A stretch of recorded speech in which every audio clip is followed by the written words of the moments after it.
Grew up in Carruthers, bro. In Carruthers, I lived out there till I was like about 12 years old. When I came to Fresno, it was like a whole different world, you know what I'm saying? Because I used to live out there, there's nothing but fields out there, you know what I mean? Just fields everywhere. So when I came to Fresno, it was different. It was like, wow, there's houses close by, you got neighbors, you know what I mean? My brother started going to middle school here in Fresno, Yosemite. He started like right away hanging around with the wrong crowd. And I seen that and it intrigued me. I was like, man, like, that's cool, you know what I mean? He got all these homeboys and I want to be like that too when I grew up. Like, when I got to middle school, is when I got jumped in like to a gang. And it was like, it felt like you finally belonged to something, you know what I mean? So we started hanging around with other people and then like, you know what I mean? Like our friends were kind of like our role models. And my dad, you know what I'm saying? He was in the house, my mom was too, but my dad was like more disciplinary than anything. You know what I mean? He didn't really, hey, how you doing? I love you, son. None of that stuff. He didn't like approve anything that we did. So it just made us rebel even more. Being like we didn't have a dad, you know what I mean? Kind of felt like that. Like he's just always doing so much like putting down that it just felt like I ain't nothing else I could do. What else could he put me down for? I would rob houses and then just call the connection, which is the drug dealer, and be like, hey, I got all these things. What can I get for it? And you know what I mean? Then he'd be like, oh, I'll give you a little bundle of this and that. And here you go. You know, sometimes it'd be like weed, coke, crack, everything, like, you know what I mean? So it'd be like a little bundle of all kinds of little goodies inside there, you know what I'm saying, that you would have to party with. I didn't realize until I got a little bit older that these things that I was doing wasn't gonna last forever, you know what I mean?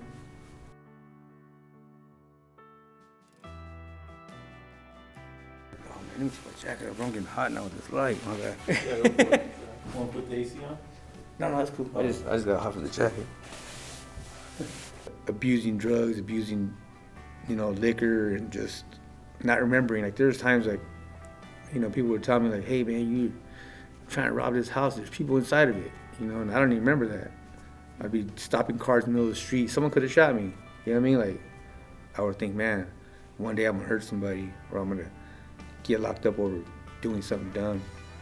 So I think like that and having my kids was like when I started thinking to myself, like, you know what, you need to change your pace, you need to change it up. You can't keep living the same way, because I wasn't gonna get nowhere from it. I wasn't gonna get nothing out of it. At the time I didn't know it. So when I got like a little bit older, that's when I figured out like I can't do this on my own, you know what I mean? So I had jobs, you know what I mean? But all my jobs always lasted me like 3 months, you know what I mean? 3 months, 4 months, because I was hot-headed. I didn't like nobody telling me what to do.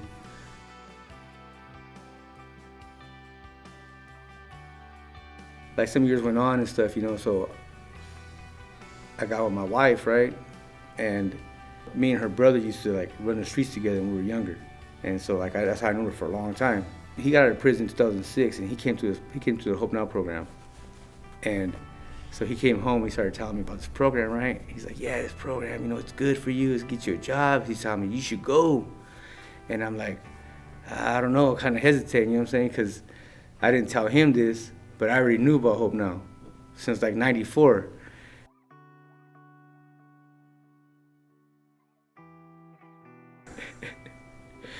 Yeah, so going back to the story how I was saying about my brother-in-law inviting me here in 2008. Yeah, when every time he would tell me about Hope Now, I didn't want to tell him I knew about Hope Now. I would always like, oh yeah, it sounds cool, that program sounds cool. But the reality was, I had been to this program before in 1994. I came here, wanted to get a job and change my life, but I wasn't ready yet, you know what I'm saying? I was still living both worlds. I had both feet, you know what I mean, both sides. So I came here, I did a couple odd jobs, hanging some gutters at the house. And so I had the odd jobs, and I went to, a few days later or whatever, I went to a play. And when I went to this play, I watched the whole play, and the whole time I'm sitting there, and it was like a Christian-based play about how, like, you shouldn't be in gangs, and because gangs will ruin your life, and how if you don't do certain things for the gang, that they'll retaliate against you and your family. So the whole time I'm in the crowd and I'm like, yeah, right, that's a lie. Woo, woo, woo. I just kept going on. And as soon as the play was over, the lights turn on and there's a microphone comes from behind me. Someone puts a microphone and it says Channel 24 on it. It says, what do you think about this? What do you think about this play? So my friend started stuttering.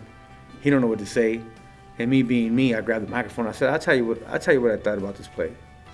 I said, this whole play's a lie. Ain't no one gonna kill you if you don't do something they don't tell you to do. We're all our own men. And so they started telling me, so are you a gang member? And I told them, yeah, until the day that I die. And the next day I came to Hope Now to go do another odd job. And when I get here, somebody calls me in the office and they're like, hey, look, come here. Can you talk to you? I said, yeah, what's going on? He said, we seen you on the news last night. And I said, not me, you didn't see me on the news. Yeah, we seen you on the news. And you said you were a gang member for life. So I don't think you're ready for this program. And you should take some time to think about it. And that was it. I never came back to this program in 2008, till 2008, when my brother-in-law convinced me to come. I was so nervous thinking they were going to recognize me. I didn't want to come. I was like, I don't know if I should go, man. They might recognize me, tell me to leave.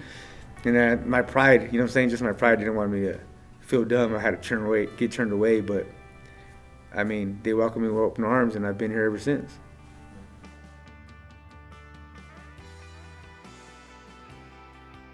When I came back to Hope Now is where I got all my foundation. I got my jobs, and they taught me, I went through the classes, they taught me all these good things, So now I could say like my success has something to do with Hope Now, Because if I didn't have that foundation or that stuff, these things that they taught me, how to manage my money, how to be responsible, go to work, it's like if you take it back, it's just like I was saying before about a gang. You want to make a name for yourself. You want to be somebody. It's the same thing. The only thing you have in this life is your word and your, you have to be accountable for your actions. So if you don't ever care about your jobs or your life, then of course it isn't going to matter to you.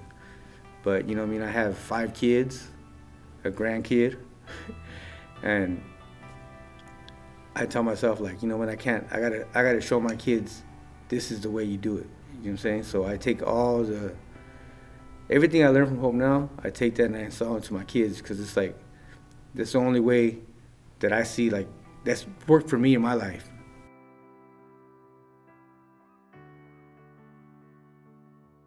Woof sticks in my mind. It never went away.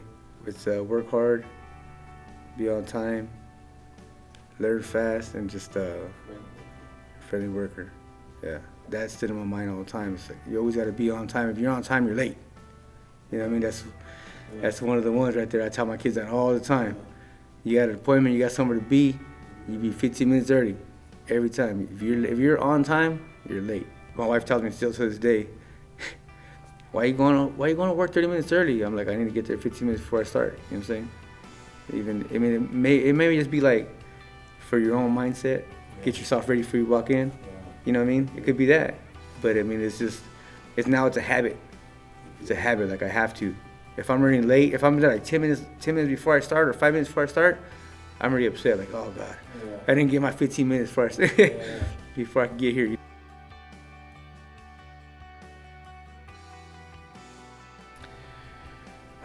I can't just pick one guy, man, because everybody has a little part to do with it, I feel like Hope Now is my family, so it's like a family. It's a family function. It's not just this one friend is doing the most for me. It's a little bit of everybody just putting a little input into your life. And it could just be you're having a bad day and you have one person's gonna come talk to you.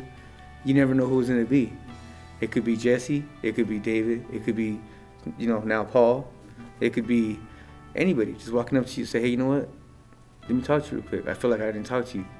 God puts it in their heart sometimes just to be hey, this guy needs somebody to talk to. And it just works out that way.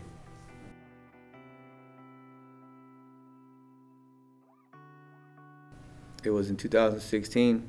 I was going through a hard time in my life. I was homeless. Had my family sleeping in the car. Yeah, it was it was hard, man. It was hard. Jumping around from place to place, trying to find somewhere to sleep. And, you know, I thank Hope now the most because they did help us out a lot. You know, a lot. Oh, God, it was like over a month, bro. It was about maybe a good 2 months, 3 months, because I was still working, but I was paying for hotels with my paychecks. Yeah. And, you know, like a hotel or a motel, that thing is, your 2 weeks earnings is going to last you a week. So then you're figuring out where you're going to go next, you know. So, I mean, I think the breaking point for me there was when we stepped in the car. When we started sleeping in the car, that's when I told myself, like, never again, dude. Never again am I ever going to have my family go through this, you know what I'm saying? So, like, that's why, like, now, I'm so dedicated, you know what I mean? Like, I'm talking about, I could be sick, I could be broken leg. I'm at work, you know what I mean? Because I told myself, like, I'll never let this happen again, you know what I mean? Because how can you look your kids in the face and be like, you gotta sleep in the car? Oh, man. There's a lot of that because, you know what I mean, stuff you can be scared of or concerned about because you think about it like, you know, first of all, you know, it's you, your wife, and 3 kids. You know what I mean? Sometimes you feel like your family would help you, but your friends help you more than your family does. You know what I mean? Like, and I'm talking about like blood family, not like Hope Now's my family, but not like, you know what I mean? Like something like, it's a little nerve-wracking because you think about it like, even though you're out there sleeping in the car or wherever you're sleeping at, you can't really fall asleep. You know what I mean? You got your kids in the car, a cop could catch you, take your kids away from you. Someone could come to you, mug you, take all your stuff, take your car, take everything. Leave you right there, really, you know what I mean, with nothing. I mean, someone could hurt somebody, find everybody sleeping in the car, you know, like, you know, you got your trunk full of stuff, you know, you got your kids, you know, you try to have food in there. It's like, it's hard, you know what I mean? It's just, it's really like, it's really nerve-wracking and bad. Like, you know, you gotta take turns sleeping because, of course, and then it happens to be wintertime. So it's just like, you can't turn the car off. And if you do, you turn it off for a minute, you know, 30 minutes, an hour, turn it back on. Try to keep warm. So it's just, there's a lot of worries in that.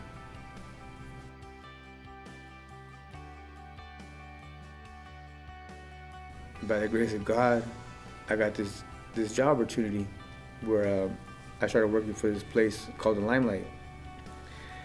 And you know, I walked in there and I was so nervous, dude, when I walked in there because the way I look, my tattoos, how I think, man, who's gonna hire me? I always think that sometimes, you know, like, so what I did was, matter of fact, one of the counselors, Johnny, gave me a ride to my interview.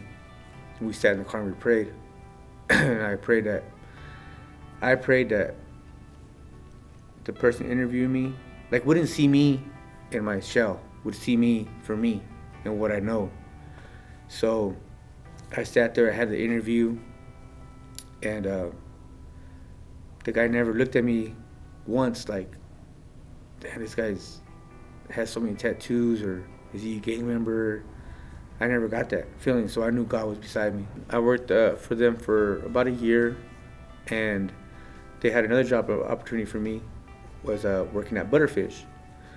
So I worked at Butterfish for like about, I want to say like 4 or 5 months, and then they were opening a second store, well, their third store, and I was surprised when they pulled me to the side and said, hey, would you like to manage our Butterfish for us? You're a great worker, you do a lot for us, and we like you a lot.